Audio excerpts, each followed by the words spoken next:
नमस्कार मेरे प्रिय छात्रों एवं छात्राओं। तो आपका स्वागत है हमारे खूबसूरत से चैनल बीआर केमिस्ट्री क्लासेस पे। और मैं हूं आपका शिवराज सर, जो आपको हिंदी के लिए एक वो लेवल दे दूंगा जो आपने सोचा भी नहीं होगा। फिलहाल हम करवाएंगे आपको कि जो एमपी बोर्ड है वो आपको पेपर किस लेवल का देगा। ऐसा नहीं है कि ऐसे ही उठा के पेपर करवा दिया, हम ऐसे नहीं है, हम वही चीज करवाएंगे जो एमपी बोर्ड आपको पूछ रहा है। इसीलिए हमारी क्लास को छोड़ने की गलती ना करें, क्लास को बड़े ध्यान से देखें और क्लास को ज्यादा ज्यादा अपने दोस्तों में, क्लासमेटों में शेयर जरूर करें। तो चलिए शुरू करते हैं हमारी क्लास। सबसे पहले हम क्या करेंगे, इसमें सबसे पहले हम उन चीजों को क्लियर करेंगे। जैसे अपना सही विकल्प हो गया, सही विकल्प 6 नंबर में पूछा जा रहा है। पहले गया टाइम 5 में पूछते, 4 में वो गया टाइम, अब कितने नंबर का आएगा, 6 का। तो चलिए हम पहला प्रश्न अपना पढ़ते हैं। कोई भी बच्चा क्लास को छोड़ के नहीं जाए, वरना उसको इसका नुकसान जरूर होगा। समझ रहे हो मेरी बात को, इसका आपको नुकसान होगा भैया, इसलिए क्लास को छोड़ के नहीं जाए। मैं शिवराज सर आपको एकदम बारीकी से चीजों को बताऊं। चलिए आ जाइए। जैसे ही हम पहला पढ़ेंगे, देखो इधर लिखा आ रहा है, पहले पे क्या लिखा आ रहा है बच्चों, देखो कविता की एक उड़ान है, कवि ने किसके बहाने के कहा है। कविता एक उड़ान है, तो उड़ान क्या पता चला है, क्या चिड़िया है? नहीं मेरे बच्चों, ये नहीं है। क्या नहीं है? चिड़िया नहीं होगा। और मेरे बच्चों भी नहीं होगा, बच्चे कब से उड़ने लगे भैया, ये क्या दे दिया, फूलों भी नहीं होगा। तो मेरे प्यारे बच्चों इसमें क्या होगा अपना, इसमें होगा अपना मेरे बच्चों पतंग, है ना, पतंग। ऐसे ही अपन दूसरे अपने क्वेश्चन पे जाएंगे। ये वाला दूसरा, काव्य में जहां उपमेय को उपमान को श्रेष्ठ बताया जाता है, वहां कौन सा अलंकार है। अब सबसे पहले अपन देखा जाएगा उपमेय उपमा सर होता क्या है। तो उपमेय उपमा क्या है, कोई नीचा, कोई ऊंचा, कोई बड़े पैमाने पे, उस तरह की चीजों को देखेंगे। कोई बड़ा है, कोई छोटा है, वही उपमेय उपमान है। तो आइए देखते हैं, क्या संदेह, संदेह होगा? नहीं सर, संदेह तो सर संदेह हो ही सकता, संदेह तो बिल्कुल ही गलत है, एक हो गया गलत। दूसरा है विरोधाभास, नहीं सर, ये भी नहीं होगा सर। दूसरा है भ्रांतिमान, नहीं सर, ये भी नहीं होगा। तो इसका आंसर होगा क्या सर, इसका आंसर होगा मेरे बच्चों व्यतिरेक, व्यतिरेक हो जाएगा इसका आंसर। अब तीसरा वाला देखेंगे, सेवक धर्म में भक्ति मन किसके स्पर्धा करती है। तो क्या इसका लक्ष्मण, नहीं सर, लक्ष्मण नहीं आएगा। दूसरा अंगद, नहीं सर, अंगद भी नहीं आएगा। सर हनुमान, यस, हनुमान इसका राइट आंसर है बच्चों मेरे। इस तरह से चीजों को एक एक से करके आगे बढ़ेंगे। इसी तरह हम आएंगे चौथे वाले पे, निम्नलिखित में से कौन सा शब्द विज्ञान संबंधी तकनीकी शब्द है। विज्ञान संबंधी बोलो सर, विज्ञान संबंधी का मतलब है वो वर्ड जिसका उपयोग विज्ञान की भाषा में किया जाए। चलो आइए देखते हैं हम। तो नाभिकी, हाँ सर, नाभिकी विकर्ण का हमने नाम सुना है जो विज्ञान में ही आता है, ठीक है सर। दूसरा त्वरण, यस सर, त्वरण भी हमने फिजिक्स में अच्छी तरीके से सुना है। तीसरा है पर्यवेक्षक, सर इसका आंसर पर्यवेक्षक। चलो चौथा वाला देख लें, गुरुत्वाकर्षण, हाँ सर, इसका जो आंसर होगा सर वो पर्यवेक्षक ही होगा। आ रहा है ना बच्चों समझ में? अगर आपको समझ में आ रहा है तो लाइक जरूर करते जाए बच्चों मेरे, और क्लास को शेयर जरूर करें। नेक्स्ट है अपना 5 वाला, सत्यचंद बाबू का तीसरा बेटा स्कॉलरशिप लेकर कहाँ गया। तो मेरे प्यारे बच्चों वो गया था इंग्लैंड। कहाँ गया था? इंग्लैंड, ठीक है। अब छठवां, सामान्य रेडियो नाटक की अवधि कितने मिनट की होती है। तो मेरे बच्चों कितने मिनट की होती है? 15 से 30 मिनट, 15 से 30 मिनट। अब उसके बाद हम आएंगे कहां पे, अपने रिक्त स्थानों पे, प्रश्न नंबर 2 के क्वेश्चन। तो रिक्त स्थानों की पूर्ति कीजिए। तो आइए मेरे बच्चों पहला वाला देखते हैं किस तरह से हल करेंगे इसको। सबसे तेज बौछार गया मतलब बहुत साल की बात चल रही है सर, तो सीधी सी बात है सावन ही आएगा, है ना मेरे प्यारे बच्चों। मजा आ रहा है तो लाइक करते जाए। नेक्स्ट ये कहेंगे ओज गुण में पाया जाता है, तो भैया सबको पता है, बच्चे बच्चे को ओज गुण भैया बीर रस में पाया जाता है। ठीक है भैया, आ जाइए। नेक्स्ट है अपना नंबर 3 का, ऋषि मुनियों ने को सबसे ऊंचा स्थान दिया है। क्या धन, धन को दिया है? आप खुद दिमाग लगाओ, धन को नहीं ना। तो क्या है इसमें, क्या आएगा मेरे प्यारे बच्चों, इसमें आएगा मेरे प्यारे बच्चों ज्ञान, है ना, ज्ञान आ गया। ठीक है मेरे प्यारे बच्चों, धन्यवाद। आप जितनी देर तक क्लास में रुके हो इसके लिए आपका धन्यवाद। नेक्स्ट क्वेश्चन अपना 4 वाला, पेट में चूहे कूद रहे हैं, वाक्य में शब्द शक्ति है, क्या है? तो इसका होगा व्यंजना। मेरे प्यारे बच्चों क्या होगा? व्यंजना। ग्रामर चल रही है बच्चों, अगर आपको ग्रामर अच्छे से पढ़नी है तो हमारे BR केमिस्ट्री क्लासेज चैनल पे आए और वहां पर अपनी पूर्णतः क्लास लें। आइए 5 वाला देखते हैं मेरे प्यारे बच्चों। खिलाफत आंदोलन में आरंभ हुआ, कब हुआ खिलाफत आंदोलन? तो मेरे प्यारे बच्चों हुआ था 1922 में, है ना बच्चों। आराम से पढ़ेंगे, हमें जल्दबाजी नहीं है और हम उन चीजों को ही पढ़ रहे हैं सिर्फ जो MP बोर्ड हमें पूछ रहा है। ऐसा नहीं है कि हम फालतू से उठा लाए आपको बता रहे हैं, नहीं, MP बोर्ड बारीकी इन चीजों को पूछ रहा है, इसी तरह से हम और भी क्वेश्चन हल करेंगे। तो औरों के लिए आपने हमारे चैनल को सब्सक्राइब कर लीजिए, जो और उसका जो बेल आइकन है उसको दबा के रखिए, जब भी न्यू क्लास डलेगी आपको नोटिफिकेशन आ जाए। ठीक है, आ जाइए। आज का 6 वाला देखते हैं। कविता का अनिवार्य तत्व है, क्या है भैया? तो इसका आएगा छंद। क्या आएगा भैया मेरे प्यारे बच्चों? छंद। ओके, आइए मेरे प्यारे बच्चों, आइए हम आते हैं अपने क्वेश्चन नंबर 3 पर। ठीक है, क्या कहता है अपना प्रश्न नंबर? निम्नलिखित कथनों के सामने सत्य असत्य लिखिए। ये कितने नंबर के? 6 नंबर के। चलिए आइए देखते हैं। पहला अपना है, पहला, ज्यारा बालक आंगन में ठिठक रहा था। तो हाँ, ठिठक रहा था, सत्य है भैया मेरे प्यारे बच्चों, सत्य। सन ईटा एक वर्णिक छंद है, तो इसका क्या होगा मेरे प्यारे बच्चों? असत्य, है ना। शेर के बच्चे का असली नाम राम सिंह था। हाँ मेरे प्यारे बच्चों, आपने पाठ में पढ़ा था। ये हो गया अपना सत्य।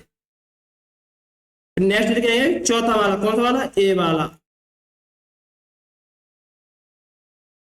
ए वाला मेरे प्यारे बच्चों, ए वाला। हंसना रोना पूर्वोक्त शब्द युग में है, तो मेरे बच्चों ये भी क्या होगा? सत्य। ग्रामर के लिए आप हमारे चैनल में जा सकते हैं। बसंत पाटीदार नाम का लड़का शरीर से दोला पतला था, ये क्या हो गया मेरे प्यारे बच्चों? असत्य। तो दोला पतला नहीं था। पत्रकारिता जल्दी में लिखा गया साहित्य है, सत्य। इसका क्या होगा मेरे बच्चों? सत्य। इसी के साथ चलते हुए मैं एक बार आपसे फिर आग्रह करूंगा कि अपने कम से कम आप अपने 10 दोस्तों को इस क्लास को जरूर शेयर करें। जितना लाभ आपको मिले उतना अपने दोस्तों को, अपने क्लासमेट को मिल जाए। इससे जो मुझे खुशी मिलेगी ना, आप समझ नहीं सकते। मैं जान रहा हूं ज्यादा से ज्यादा अपने बच्चे हो और ज्यादा से ज्यादा क्लास शेयर हो। तो मेरे बच्चों दबा के लाइक और शेयर करते रहिए। अपन अभी आ जाए प्रश्न नंबर 4 पे। इसमें क्या है? सही जोड़ी मिलाइए, सही जोड़ी मिलाइए। तो मेरे प्यारे बच्चों हम देखेंगे, पहला है कबीर सम्मान। जो कबीर सम्मान है,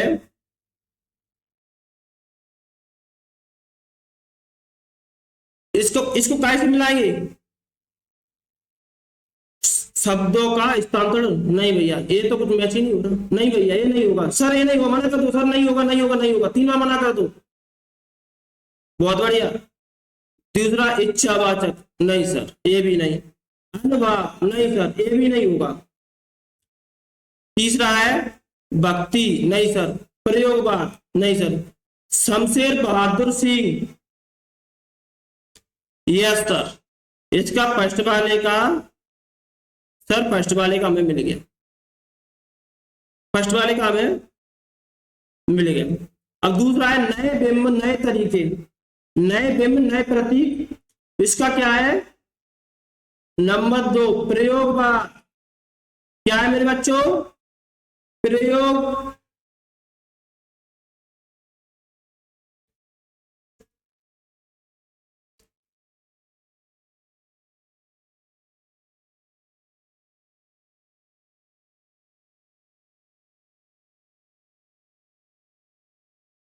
प्रयोगवाद। ऐसे ही मेरे प्यारे बच्चों हम तीसरा देखेंगे, तीसरा ये वाला स्मृति की रेखाएं। तो स्मृति की रेखा में क्या आएगा? स्मृति रेखाएं किसका है? तो मेरे भैया ये रहा तीसरा, लक्ष्मी नारायण। चौथे का देख लो भैया मेरे प्यारे बच्चों, चौथे का आश्रय की बाह्य शारीरिक चेष्टाएं, आश्रय की बाह्य क्या आएगा इसमें मेरे बच्चों? 4 पे आएगा भक्ति। ध्यान से देखें क्लास को, कोई भी क्लास छोड़ के ना जाए भैया, फिर से मैं आग्रह कर रहा हूं कोई क्लास छोड़ के ना जाए। आपको चाहिए ना हिंदी में पूरे में से पूरे नंबर, तो कृपया क्लास छोड़ के कोई नहीं जाए, क्लास को पूरा देखें। आ जाइए 5 वाला शुभ कामनाएं आशीर्वाद। शुभ कामनाएं आशीर्वाद काय में आएंगे? तो मेरे प्यारे बच्चों ये आएंगे इच्छावाचक। इच्छावाचक 5 नंबर मेरे प्यारे बच्चों, कितने?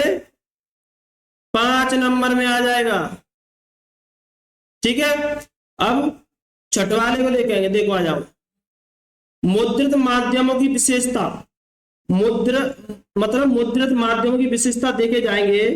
तो इसमें क्या आएगा मेरे प्यारे बच्चों?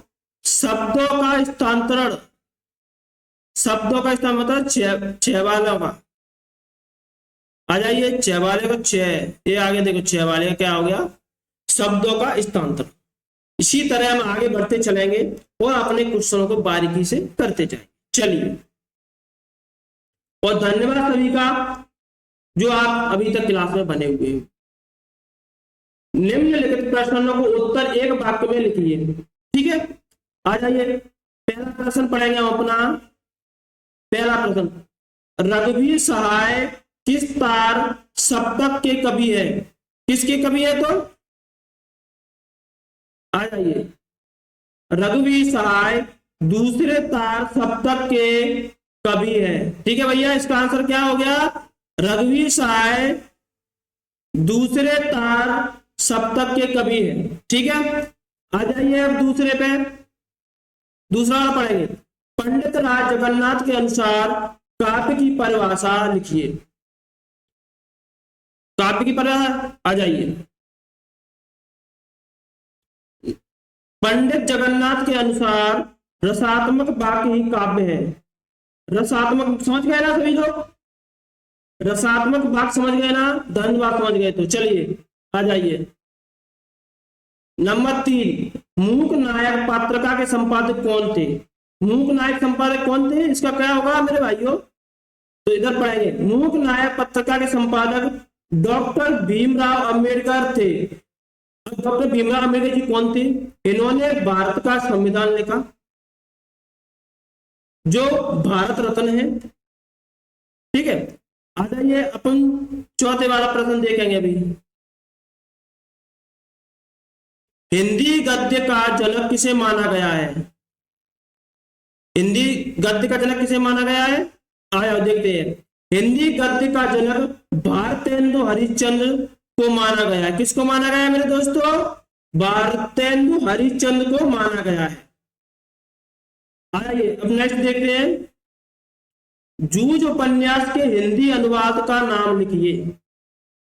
तो इधर देखेंगे इसका आंसर क्या है। जूझ के हिंदी अनुवादक प्रकाश पाटिल है। कौन है मेरे भैया? प्रकाश पाटिल। आइए नेक्स्ट देखते हैं। नाट्य शास्त्र के अनुसार नाटक शरीर किसे कहा गया है? नाटक शैली किसे कहा गया है, देखते हैं। नाट्य शास्त्र के अनुसार नाटक का शरीर अभिनव अभिनय है। क्या है मेरे प्यारे दोस्तों, अभिनय। नेक्स्ट का उत्तर देखेंगे, पानी पानी होना मुहावरे का वाक्य में प्रयोग कीजिए। भूख से वह पानी पानी हो गया।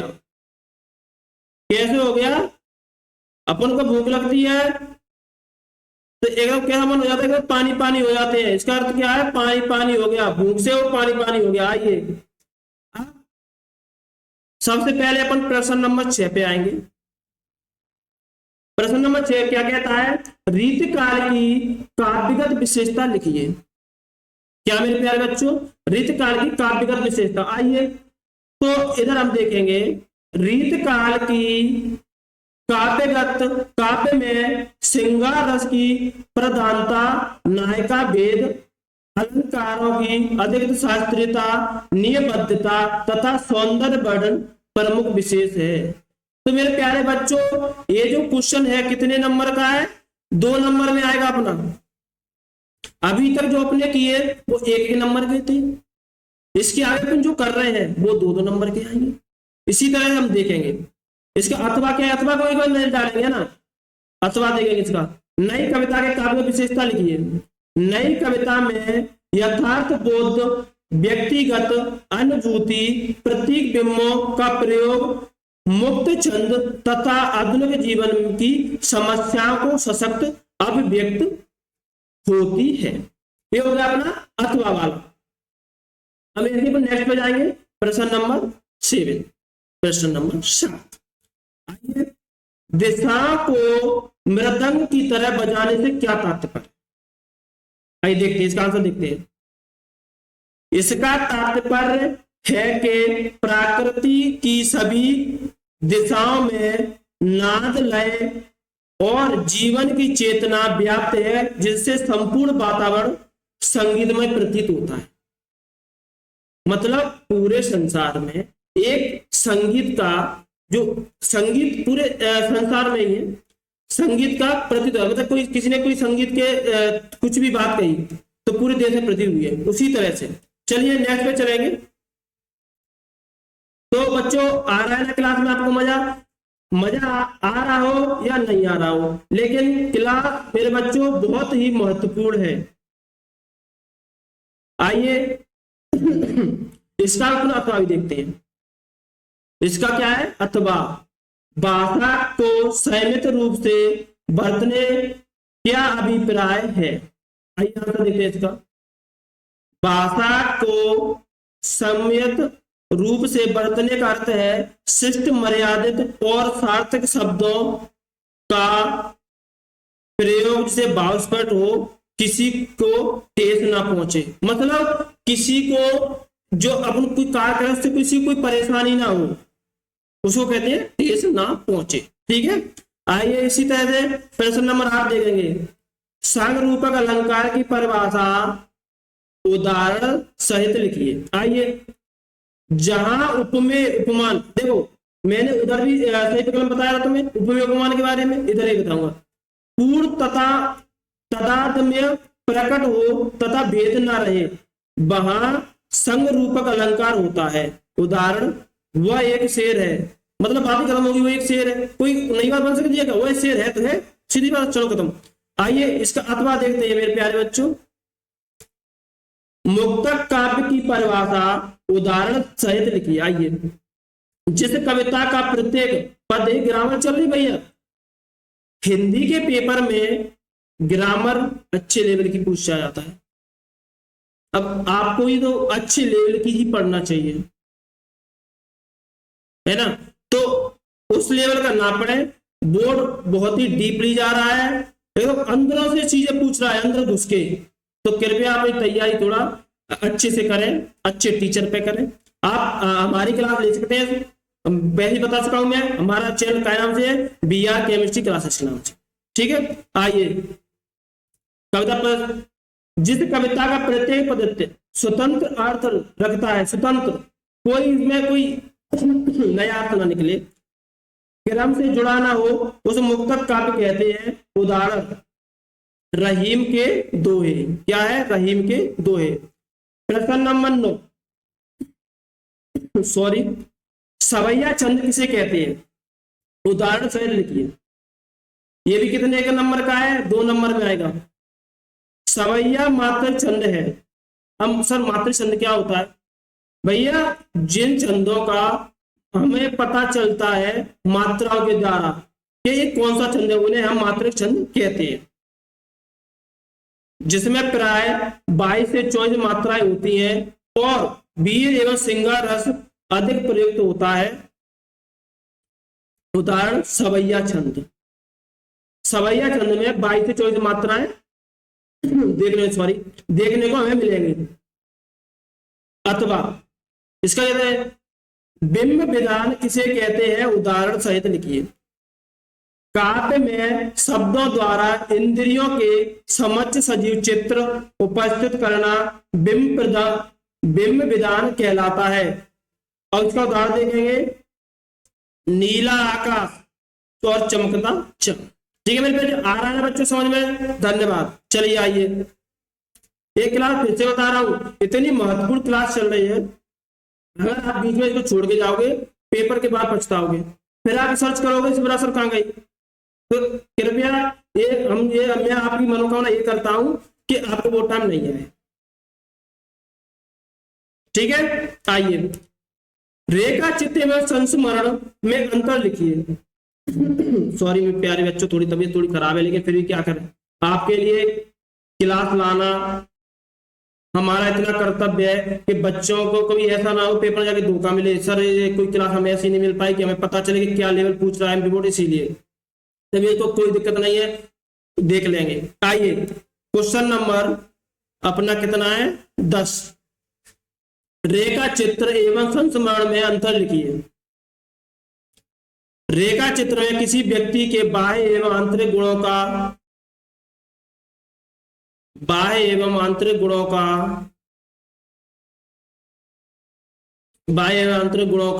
अब बाह्य आंतरिक समझिए तो मतलब अंदर की और बाहर की। बाह्य मतलब बाहर, अंतर में अंदर के गुणों का संक्षिप्त चित्रण किया जाता है, जबकि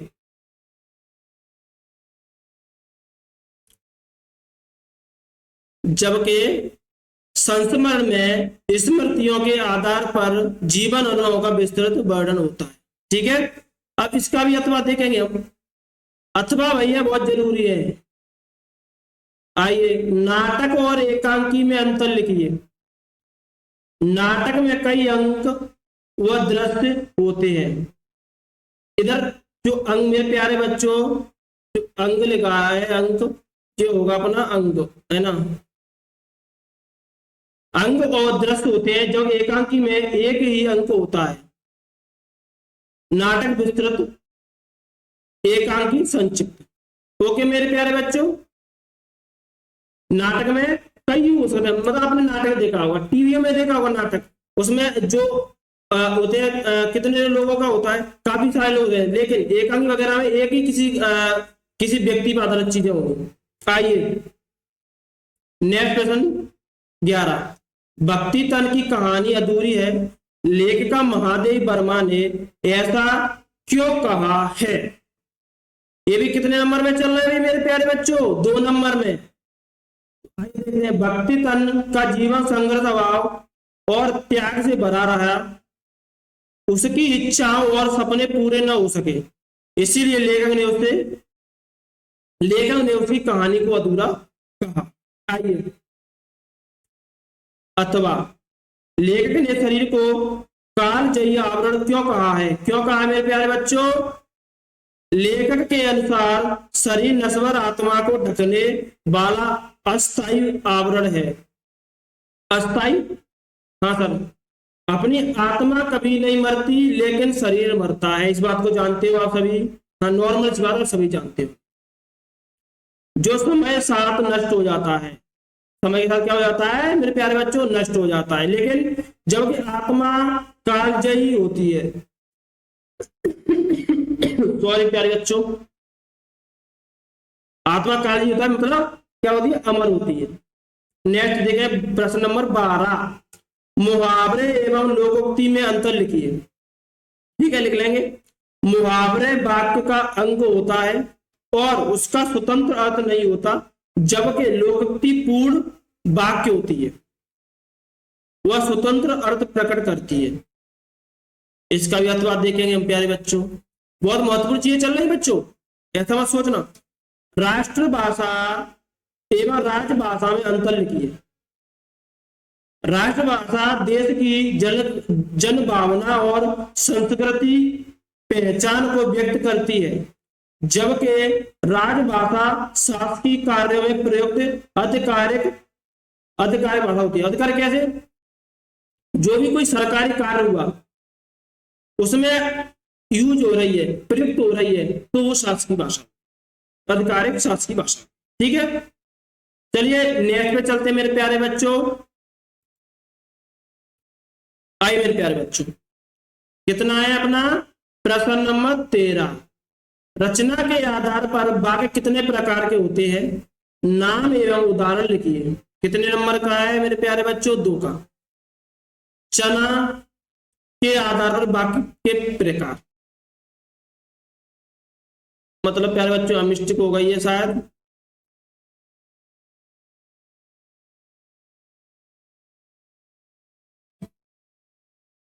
यहाँ पर क्या हो गया? यहाँ एक अपना रचना, ये टाइपिंग वाली मिस्टेक है भैया। रचना के आधार पर वाक्य के प्रकार। रचना के आधार पर वाक्य 3 प्रकार के होते हैं। कौन से? सरल वाक्य, संयुक्त वाक्य और मिश्र वाक्य। इनके बारे में मैं थोड़ा आपको बता देता हूं। सरल वाक्य, इसमें सिर्फ एक वाक्य होगा। कितना? एक वाक्य। वही संयुक्त वाक्य में 2 हो सकते हैं, 3 हो सकते हैं, मतलब एक प्रकार संयुक्त किया जाए। और तीसरा है मिश्र वाक्य, इसमें पता ही नहीं चलेगा, इसमें देखने वाली पता चलेगा, है ना। अब आइए उदाहरण देख लो इसका। राम पुस्तक पढ़ता है, ये कैसा है? देखो एक ही वाक्य है ना, राम पुस्तक पढ़ता है, तो क्या हो गया? सरल वाक्य। आइए प्रश्न नंबर 14। मोजन ईदन की जन संस्कृति की विशेषताएं लिखिए। 2 में पूछा इसको भी। मोजन ईदन की जन संस्कृति में धार्मिक सहिष्णुता, लोक परंपराओं का पालन, सामूहिक जीवन, आपसी भाईचारा और सामाजिक समरसता प्रमुख रूप से दिखाई देती है। ठीक है, अब आएंगे प्रश्न नंबर कितना? अपना 15। इंटरनेट की प्रमुख सीमाएं। यहाँ भैया ये तो भैया काफी मोस्ट हो गया भैया, क्योंकि हम जो भी कार्य कर रहे हैं बिना इंटरनेट के हम नहीं कर पाते। तो इंटरनेट की उपयोगिता को देखते हुए एमपी बोर्ड इस तरह के प्रश्नों को बहुत ही मोस्टली लेगा। तो इसको हम क्या कर लेंगे भैया, इसको याद रखना अच्छे तरीके से, भूल मत जाना, वरना स्क्रीनशॉट ले लो, भूलने की गलती मत करना इस क्वेश्चन को। आइए उत्तर को देखते हैं। इंटरनेट की प्रमुख सीमाएं भ्रामक एवं असत्य जानकारी, समय की बर्बादी, गोपनीयता का खतरा है और साइबर अपराधियों की संभावना है।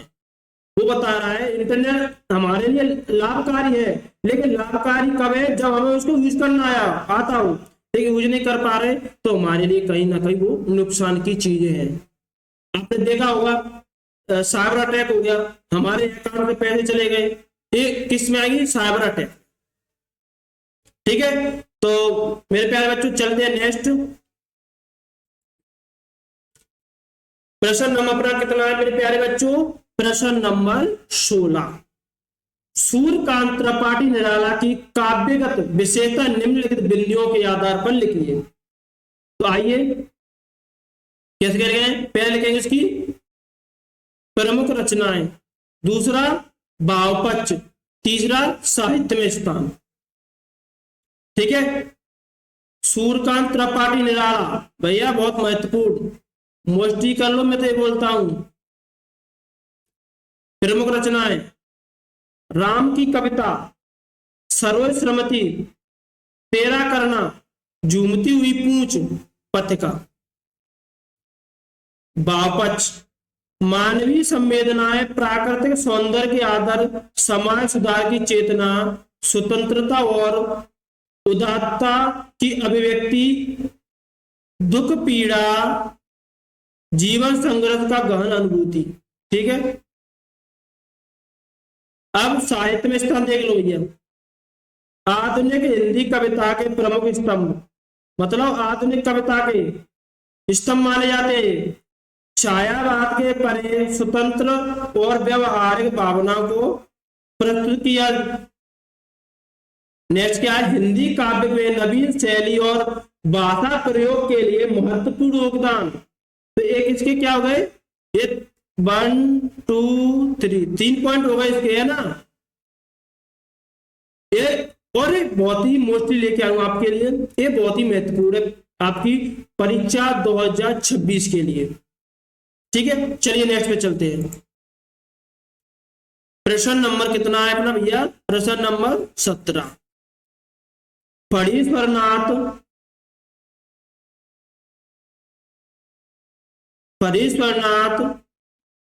रेणु की साहित्य विशेषताएं निम्न बिंदुओं के आधार पर लिखिए।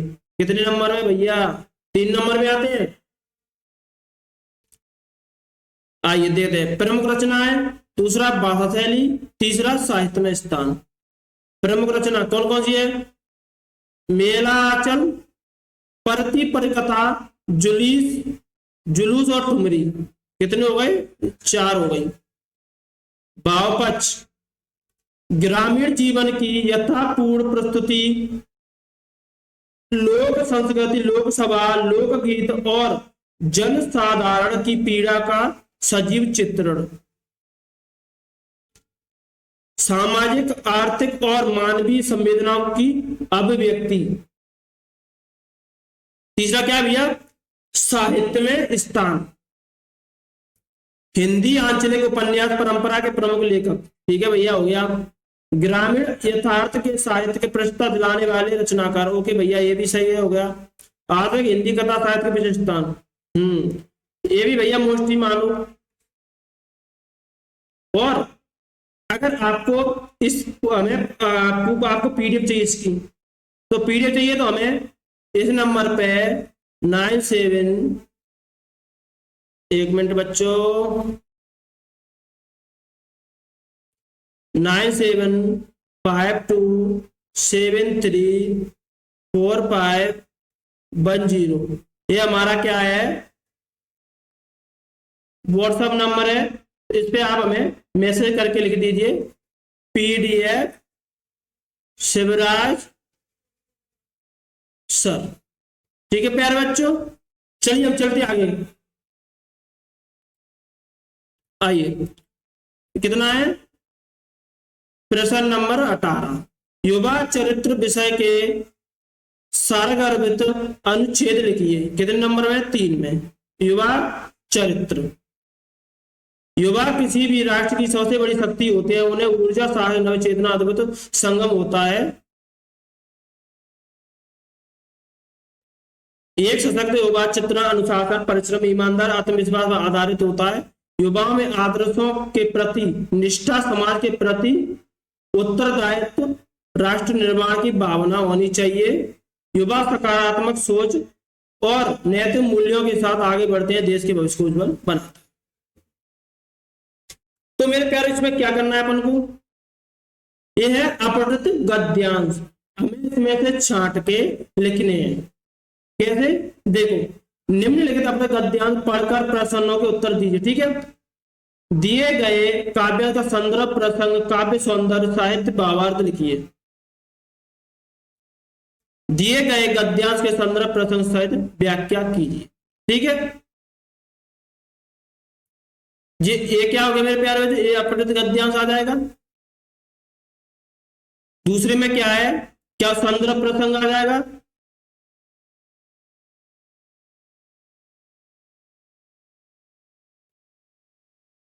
आ गया।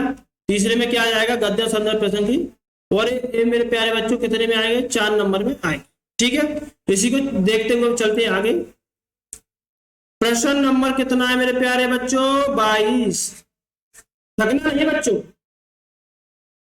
थकना नहीं है बिल्कुल भी, क्योंकि हम वो चीजें पढ़ रहे हैं जो एक्चुअल में आने वाली है पेपरों में। एमपी बोर्ड हमें क्या पूछेगा वो चीजें हैं, तो अपने माइंड को वहां सेट कीजिए कि हाँ, अगर आप मेरी क्लास से अच्छे नंबर लाओगे तो मुझे बहुत ही ज्यादा खुशी होगी। इसीलिए आप क्लास को बड़े ध्यान से देखेंगे और देखने के बाद अपने जो भी जिगरिया दोस्त आपको मानते हो ना, उसके लिए जरूर शेयर करें। ठीक है बच्चों, आइए देखते हैं 22 पे। उत्तर पुस्तिका पुनर्गणना हेतु सचिव माध्यमिक शिक्षा मंडल भोपाल का आवेदन पत्र लिखिए। समझ गए? तो ये कितने नंबर में आएगी? आवेदन पत्र कितने नंबर में आएगा? 4 नंबर में। देखो किस तरह से लिखना है, सेवा में सचिव महोदय, उतना ही बस। यहां पर क्या लगाएंगे? अर्ध विराम चिन्ह।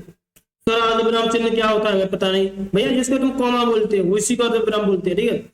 माध्यमिक शिक्षा मंडल भोपाल मध्य प्रदेश। विषय में क्या लगेंगे? उत्तर पुस्तिका पुनर्गणना कराए जाने के संबंध में आवेदन। इसको कहां लिखेंगे? देखो मेरे प्यारे बच्चों, ये यहां से यहां तक।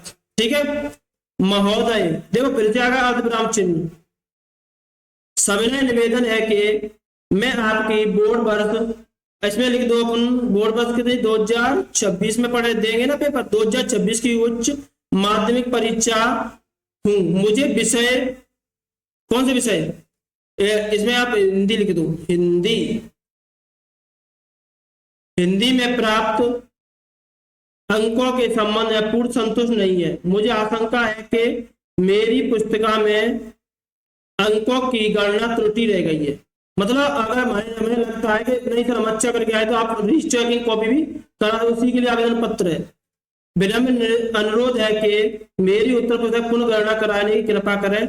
निर्धारित शुल्क एवं आवश्यक वितरण इस आवेदन के साथ संलग्न है। धन्यवाद। भवदीय, यहाँ पर आप नाम लिखेंगे, क्या नाम है आपका? चलो मैं अपना नाम लिख दूं, शिवराज, है ना। रोल नंबर कोई भी हो सकता है, 5833221 है ना, कुछ भी डाल दो। बच्चा 12th है ना। विद्यालय का नाम भी डाल दो आप, और यहाँ पर डेट डाल दो कितनी होगी, और इसी फॉर्म में लिखोगे तो आपको नंबर मिलेंगे पूरे 4 की 4, है ना। थोड़ी भी गलती नहीं होना चाहिए मेरे प्यारे बच्चों। चलिए आगे चलते हैं। अब आ जाइए प्रश्न नंबर 23।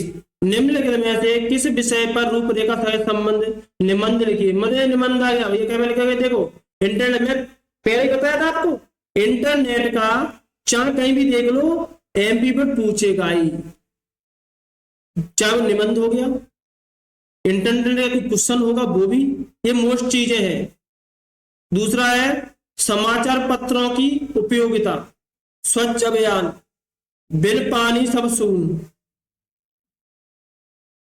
हो गया, और विद्या जीवन अनुशासन। ये अपना 5 हो गए। 5 नाम मिल जाएंगे आपको, जिसमें से आपको करना है।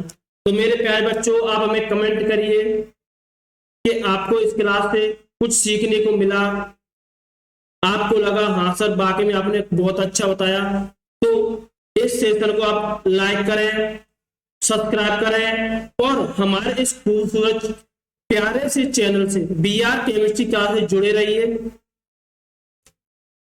और सभी के लिए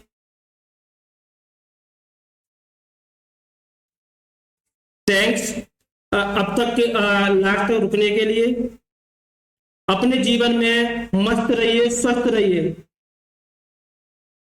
और पढ़ाई के अलावा किसी भी जो हमारे हानिकारक चीजें हैं, हमारे लिए हानिकारक है, उन चीजों को आज ही छोड़िए। सिर्फ हमें कहाँ फोकस करना है? हमारे पढ़ाई पे, क्योंकि एमपी बोर्ड थोड़ा टफ क्वेश्चन पूछ रहे हैं, उसी के हिसाब से हम क्लास लेके आए थे आपके लिए।